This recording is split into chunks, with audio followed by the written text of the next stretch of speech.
Hi. Did you come down? All right. Well, I want to talk to y'all about something a little different. I want you to think about something that really makes you sad. Tyler, come on. You don't worry about him. I'll take care of him. You think about something that really makes you sad. Okay? He'll entertain them. Don't worry. What's something that really would make you sad and upset? How many of you cry? Do you cry? Yeah. I know, Zach, you cry some, don't you? And Tig, you do too. What's something that really gets you upset? I want you to think about something that really gets you sad right now. That would be something, wouldn't it? Okay, I want you to really feel sad right now. I want you to, even if you feel so sad, you're willing to cry. Something that's really sad. Think about something really, really sad. You don't? Well, just think about being really sad right now.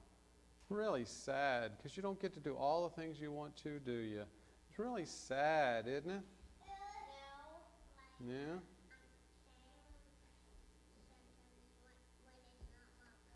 Yeah, when it's not your birthday and you got to watch other people get presents. That's sad, isn't it? Yeah. Okay, now I want you to be sad, but I want you to go out and I want you to find somebody to give a hug to. Right now, go find somebody to give a hug to. Go find somebody to give a hug to. Go find somebody to give a hug to. Zach, go hug Mommy. Go hug Mommy. That's what he calls us, Mommy and Daddy. I don't know why. Now, were you still sad when you were hugging them? Why? Why? Go get Papa. Go give a hug. Well, why weren't you sad when you were hugging them? Huh? But you were sad, right? You were thinking about something sad, but then you hugged somebody. Were you sad anymore? Why?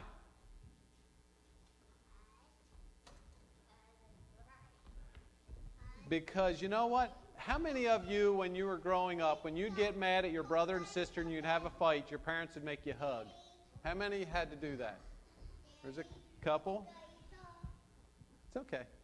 A couple? You know, there's a reason for that. How many know the reason? When you get mad at Tig, sometimes we make you hug them, don't you?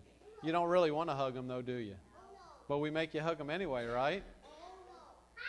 There's a reason for that. Maybe we'll find out why. Okay. But you know what? Whenever we're sad, if we can find a way of showing somebody love, it always makes us happier. It doesn't fix everything, but it makes us happier. You ever think about that? So the next time you're sad and you're sitting in your room and you're sad, think about what you can do to be happy. Oh, Sherry, they're fine.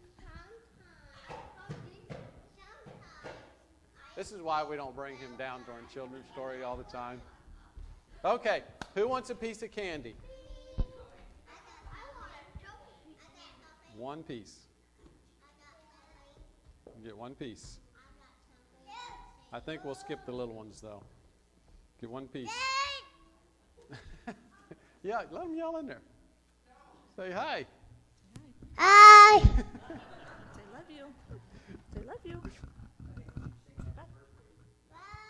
Should we sing happy birthday to Topher? He's 2 years old. Tomorrow is his birthday. We had a party Saturday. Okay. Just get one and let's go. All right, we're getting distracted here. Let's get rolling here, kids. All right.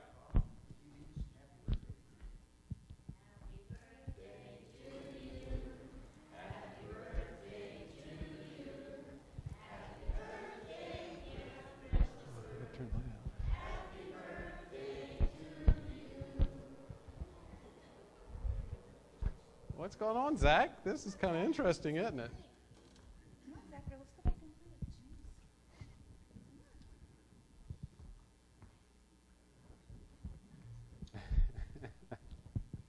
play. If you've not, okay, that's yours. Go ahead and sit down. Change your world. We're talking about changing your world. Remember last week we kind of talked about that a little bit, about the power of attention and how it can change our world. What we focus on, remember, what you focus on, you get more of. Passed out the little slips. Anybody? I got a few left if anybody needs one. I know there's one guy back here that needs one. Right there. You don't have one? You need two? What I focus on, I get more of. How many of you have had any kind of experience with this week? Did you put it someplace that you could see it? And did you read it and pay attention? Did it change your focus a little bit? Did it change some things? Anybody have anything they want to share? Dwayne? I got stuck on the computer. I was frustrated, and I looked at it. It works. It works. Changes your focus, doesn't it? It gets you thinking about and getting your mind moving away from the negative and more towards the positive. It's just a little tool that helps to remind us, yeah, I know my mind's on the negative right now. Let me shift it. Let me get my attention to what I want. We've been working at that with the kids, too. We're really working on, instead of telling them what we don't want them to do, we're telling them what we want them to do. Remember, our brains actually start mapping neurons to this. This is why it's important, and you have to work at it. And it's not something that gets fixed overnight, just automatically. You have to just keep on working at it, and your neurons in your brain will rewire themselves. And all of a sudden, after you've practiced this for a while, it just becomes automatic. And all of a sudden, you start focusing on what you really want instead of focusing on what you don't want. It's really amazing how it works. I want to talk about the power of love today. See the best in one another. The power of love. And you think, somebody told me yesterday, said, oh, it's amazing you're doing this on Valentine's Day. That's kind of just happened that way, didn't it? And I said, yeah, it really did. I'm terrible about keeping up track of holidays here. I can tell you, I don't pay any attention to that kind of stuff. But it's interesting. Today's Valentine's Day, and we're talking about love. But I want to move in a different direction with this a little bit because we're talking about changing your world. So how does love enter into that? We see love as something we give and receive, but have you ever thought of it as a changing force? Have you ever thought of love as a changing force? Not just something we give and receive, but actually something that creates change. Think about that a little bit and use that as a foundation as we move through this. Thinking about it, this guy says, his shirt says, you're looking at me like I changed myself? Well, when we're little babies, we don't change ourselves, do we? Life changes us. People change us. Experiences change us. But are we babies or are we adults? And the question is, are we still waiting for someone else to change us? Or are we ready to become mature and say, it's time for me to change? Although sometimes we get into these roles that we get resistant. Here's this guy. Can you see him? He's a little caterpillar in the midst of a bunch of butterflies. And he says, I don't care how good you all feel. I hate change. How many caterpillars we got in here? Oh, no. I don't want to. I'm not pointing any fingers. And sometimes we get into this mode of change or love, and we think, well, love, and we want it to change other people. Like here, this is actually a play. I love the title of this play that they have. It says, I love you, you're perfect, now change. Isn't that kind of what we do sometimes? Especially in our relationships, we get married. Oh, you're perfect, I love you. And as soon as we get married, you women try to change us. Isn't that? Oh, did I say something? Did that come out of my mouth? No. But we do. We tend to try to change each other. We love each other, and then instead of accepting the differences, we start trying to change each other. We really do. Not just in our marriage relationships, but in other relationships. we get into that mode to, well, yeah, I love you and I care about you, but you're not just like I want you to be. And so we want to make that other person change. Love really shouldn't be about changing other people, should it? Let's look a little bit about what Jesus tells us, and Paul really points in some directions. So I want to look at some scriptures and go through and try to get an idea about this concept of love and change. This is Matthew 18, 1 through 4. At that time, the disciples came to Jesus and asked, "Who's the greatest in the kingdom of heaven?" He called a child whom he put among them and said, "Truly I tell you, unless you change," hear this? "Unless you change and become like children, you will never enter the kingdom of heaven. Whoever becomes humble like this child," so you see the change he's talking about. It's not about acting childish, but it's about not elevating and thinking that you are above or that you have something. You become humble like a child that is saying, "I don't know anything, and I have to trust those around me, and I have to listen to the input of adults and to others, and be guided, and trust." Humble like a child is what Jesus is talking about. Paul tells us in 1 Corinthians 15, 33 through 34, "Do not be deceived. Bad company ruins good morals. Come to a sober and right mind."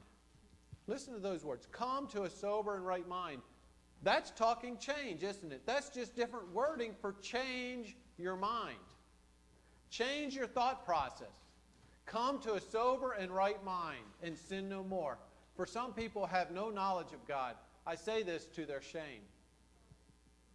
Come to a right and sober mind. Paul tells us that we need to change, that there's something about who we are that has to be changed. So, is love something that should change others? Or is love something that should be changing us? It's change your world, not change the world. So love is a motivating and a changing factor for us.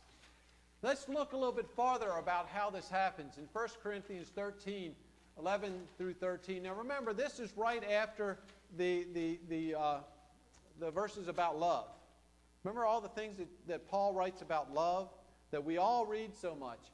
And this follows right after that. He says, "When I was a child, I spoke like a child, I thought like a child, I reasoned like a child. When I became an adult, I put an end to childish ways." He changed, okay? He matured in his faith, in who he was. "For now we see in a mirror dimly, but then we see face to face. Now I know only in part, then I will see fully." You see that? Even recognizing, even how he was right now. He changed from a child, he saw things better as an adult, but still he doesn't see things fully. And soon he will see things fully. "Even then, as I have been fully known. And now," and he says, "and now faith, hope, and love abide." All of these things abide. All of these things are changing factors. All of these things are things that help me change, that help me work through this process. All of this. And the greatest of these is love. The most strong, most powerful changing force in this universe is love. It will change you more than anything else. Jesus says this here in John 14:15. He says, "If you love me, you will keep my commandments." Now, I look at this and I don't see this as a command, because if it was a command, it would be a commandment. He's just making a statement. If you love me, you're going to do this. If you love me, you're going to keep my commandments. No biggie. Because if you love me, you're just going to do it. Because that love will have changed you. And you're just going to do it.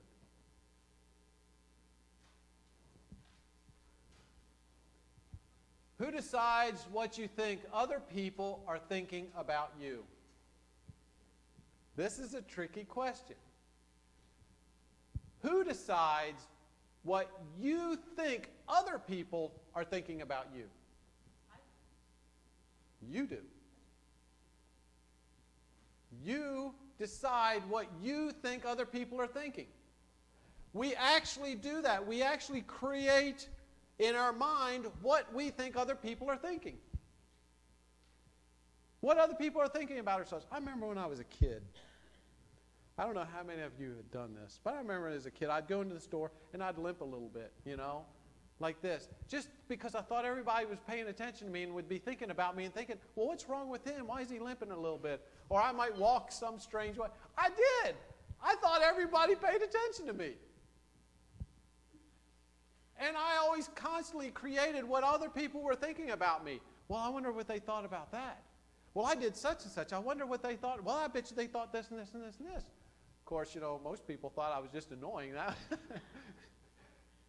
But we create those images of what we think other people are thinking. And sometimes, well, probably most of the times, we're kind of wrong. We'll sometimes think somebody's mad at us. Are you mad at me?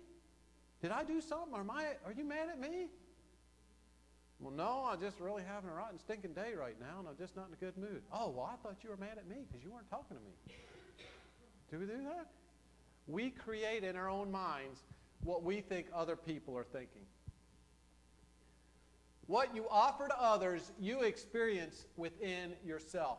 Now, what I'm going to share with you is some scientific data and information here. What I am amazed is that Jesus knew this stuff. It's in his teachings.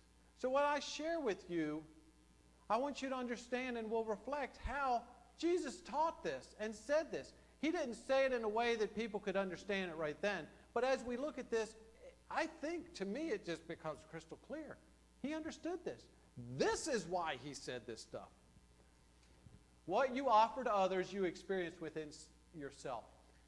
Whatever you are willing to give love or consideration, respect to others, you actually are mapping in your brain pathways, and that creates a thought pattern, and you project that thought pattern onto yourself.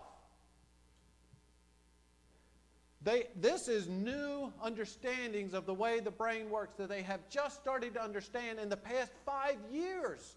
They're just starting to understand this. It's only because I'm a geek and I watch Science Channel all the time that I've learned this. This is new stuff that what we think about others, we project inwardly. If we're always thinking negative about others, it has a way of projecting negativity inside to ourselves. We become critical of ourselves too. What you see in others, you will strengthen in yourself.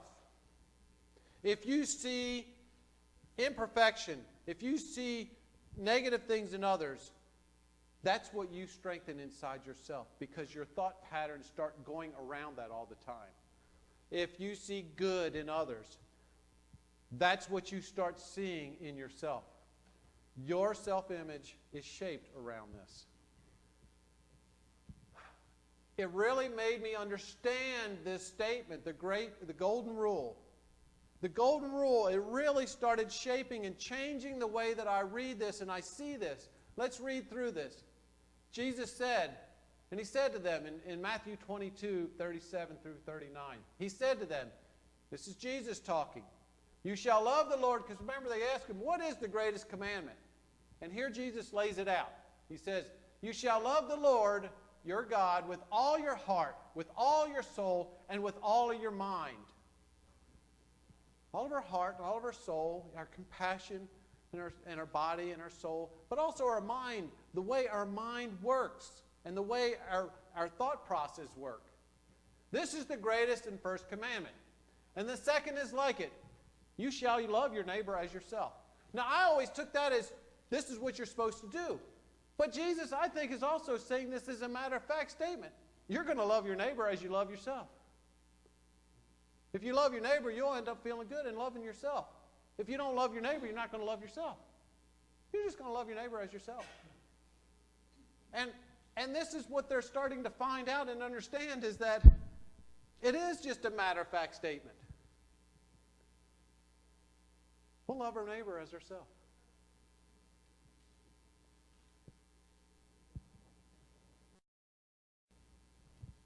Think of someone you love and are grateful of. Right now, each one of you, I want to take a moment, and I want you to think and imagine and think of a person that you love and are grateful to. Somebody that you're very grateful for.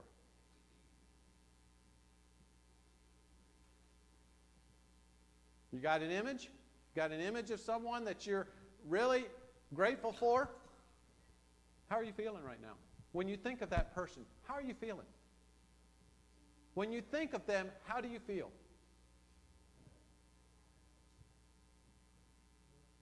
Old? Feel good? When we think of someone that we love and are grateful for, we feel good. We feel better about ourselves when we're thinking about them. This is the way the brain works. You shall love your neighbor as yourself. If you offer others love and gratitude, you will feel warm and blessed. Okay? This is important to think about and to remember. If you offer love and gratitude, you will feel warm and blessed.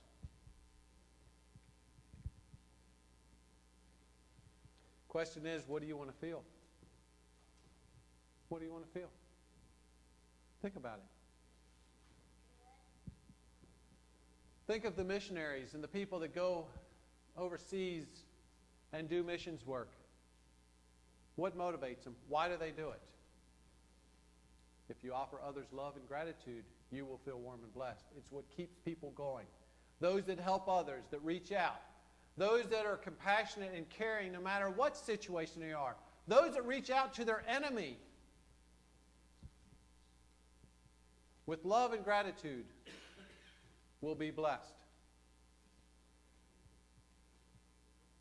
Those that reach out, not reach down, reach out, humble, like a child, and reach out. When you reach out, you will become warm and blessed. It's amazing how many times you hear somebody, say, well, you get somebody to get involved and do something that's giving to someone, and they're reluctant right at first, and then when they're done, they come back and you say, how was it? They say, oh, it was wonderful. It was wonderful. I can't believe how good it felt. This is what's going on. This is what's going on. Jesus tells us that we'll love our neighbor as ourselves. And when we start loving our neighbor and giving love and compassion to our neighbors and to those around us, we start giving that love and compassion to ourselves.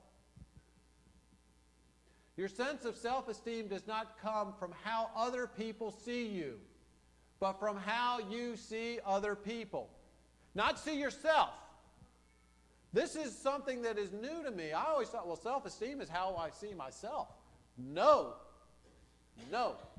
They have dug and looked and realized that this core basic foundation, we project that that's how our self-esteem is how we see ourselves, but really what shapes that attitude and that perception is how we see other people.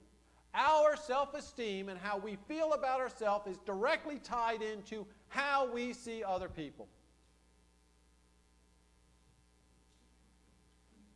We shall love our neighbor as ourselves.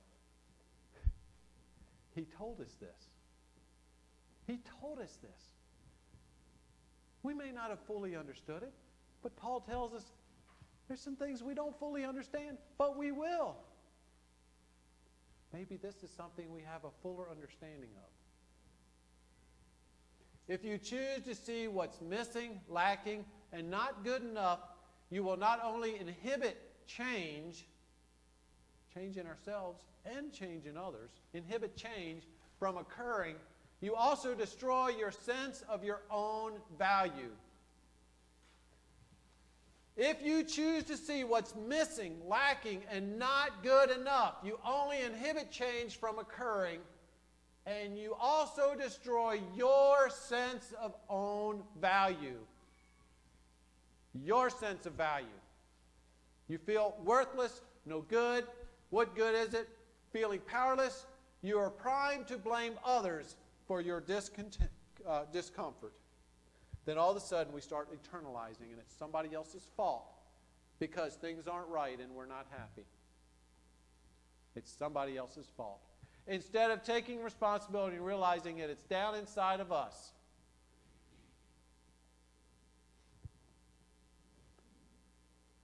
You see this machine right over here?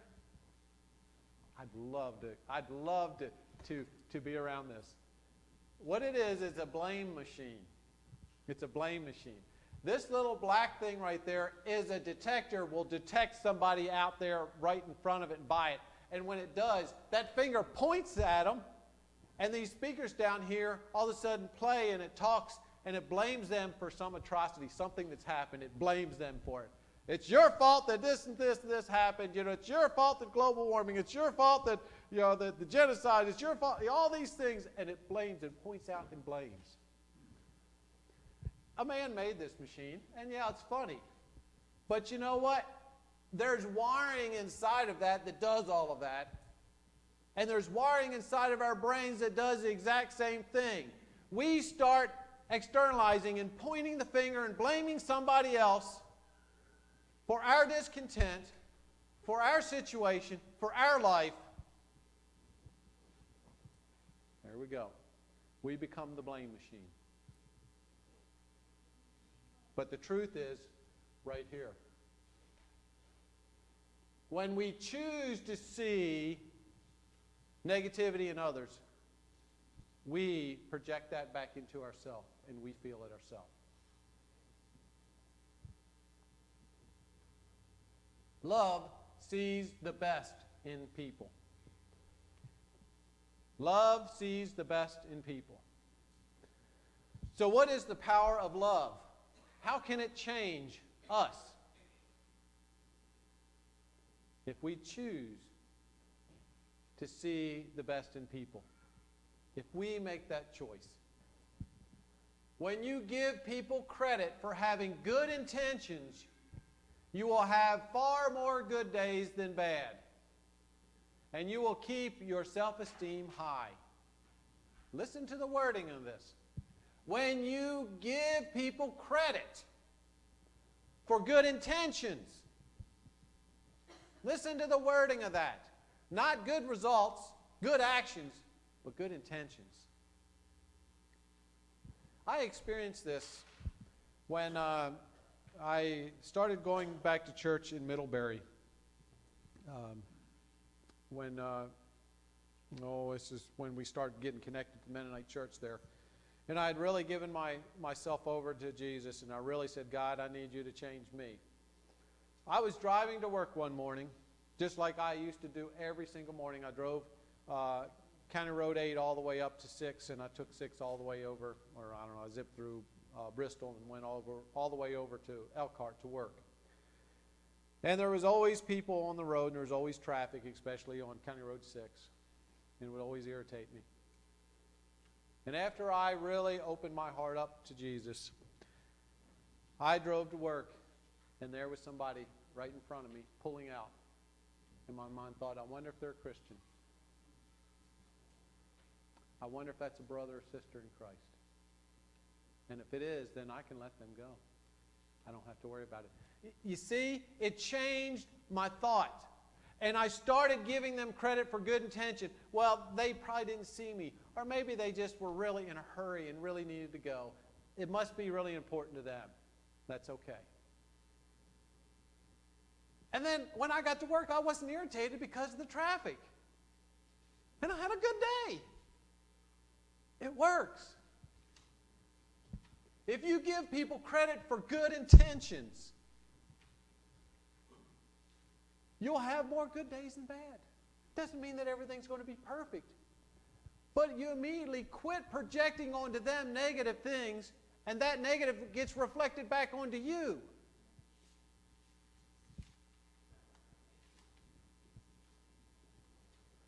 What we offer to others, we give to ourselves. Love. Love. What we offer to others, we give to ourselves. What did Jesus say? What was the second commandment that he said? Love your neighbor as yourself. Isn't that saying the exact same thing? What we offer to others, we give to ourselves. We love our neighbors as ourselves. Isn't it amazing? Isn't it amazing that science has now, 2,000 years later, caught up to what some of Jesus' teachings are? Isn't it amazing that we're finally starting to get a little smarter? 2,000 years ago, this guy had it together and knew it, didn't he? Look at how Scripture really can guide us and can really shape our life.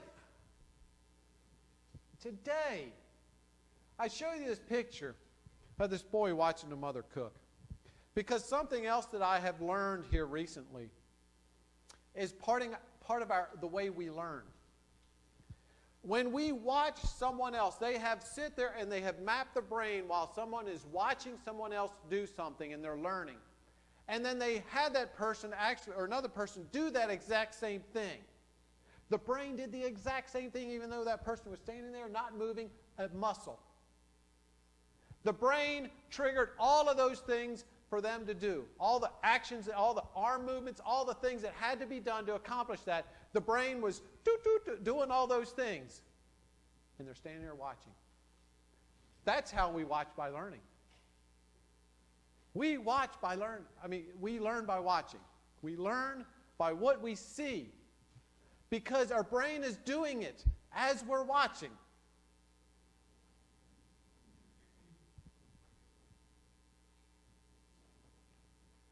What we offer others, we give to ourselves. Because as we are offering it to others, our brain is mapping around and giving it to us also. It's the same thing. It's the same process that's happening here. What we offer to others, we give to ourselves. And we also open ourselves up as we give to others for them to give to us. It starts opening up ourselves and opening up a lot of channels for God to work.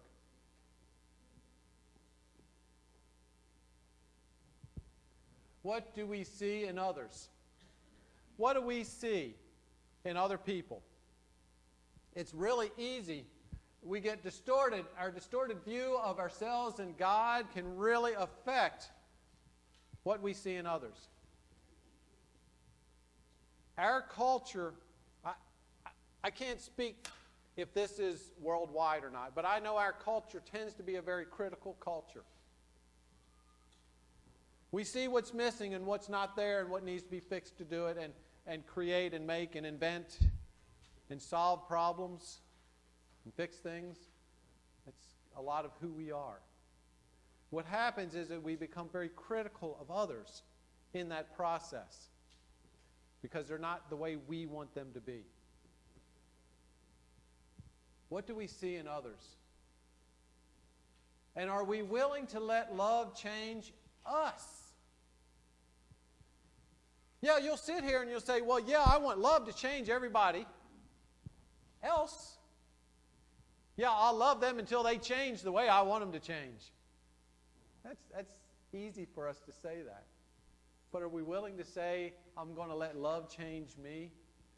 Gandhi says, be the change you wish to see in the world. Be the change. If you want your world to change, then be the change. You change. How can we see the good in others? How can we see the good in others? It becomes a habit and it becomes a skill and a gift to be able to see good in others. I could sit here and I could point out all the wrong in everybody here. And I'm sure you could point out the wrong in me, the bad in me. But we have a choice. We can choose to see the negative or we can choose to see the positive. You see this couple right up here? Who can see the good in them? Doesn't look very good, does it? God can see the good in them. God can see how He can change them and make a difference in their life.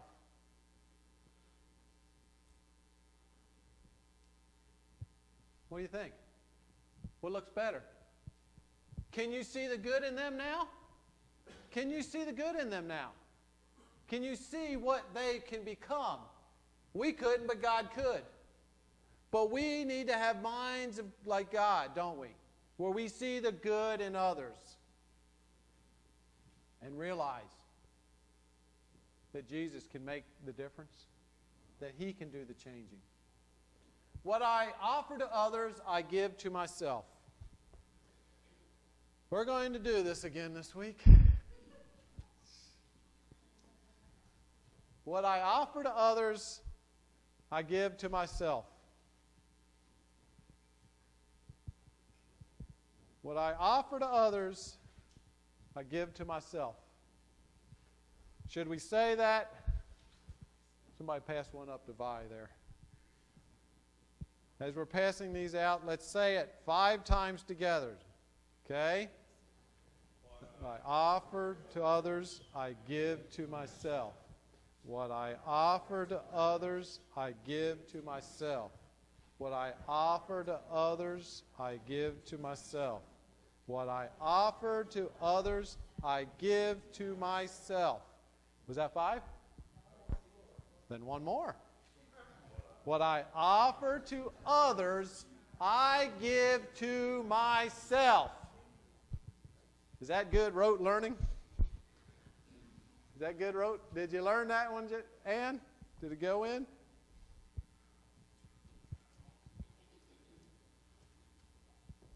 I love you dearly.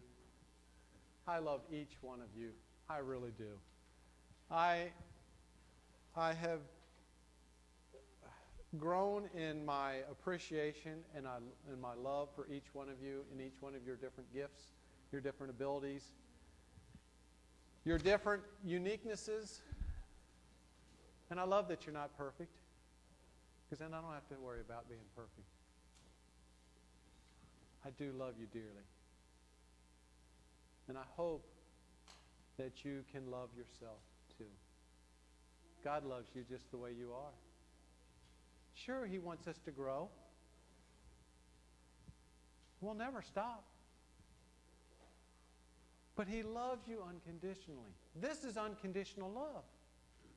Is loving you for who you are and where you are. Let us start seeing the good. Let us offer love to others, knowing that as we do that, we are going to be filled with an overflowing blessing. Join me.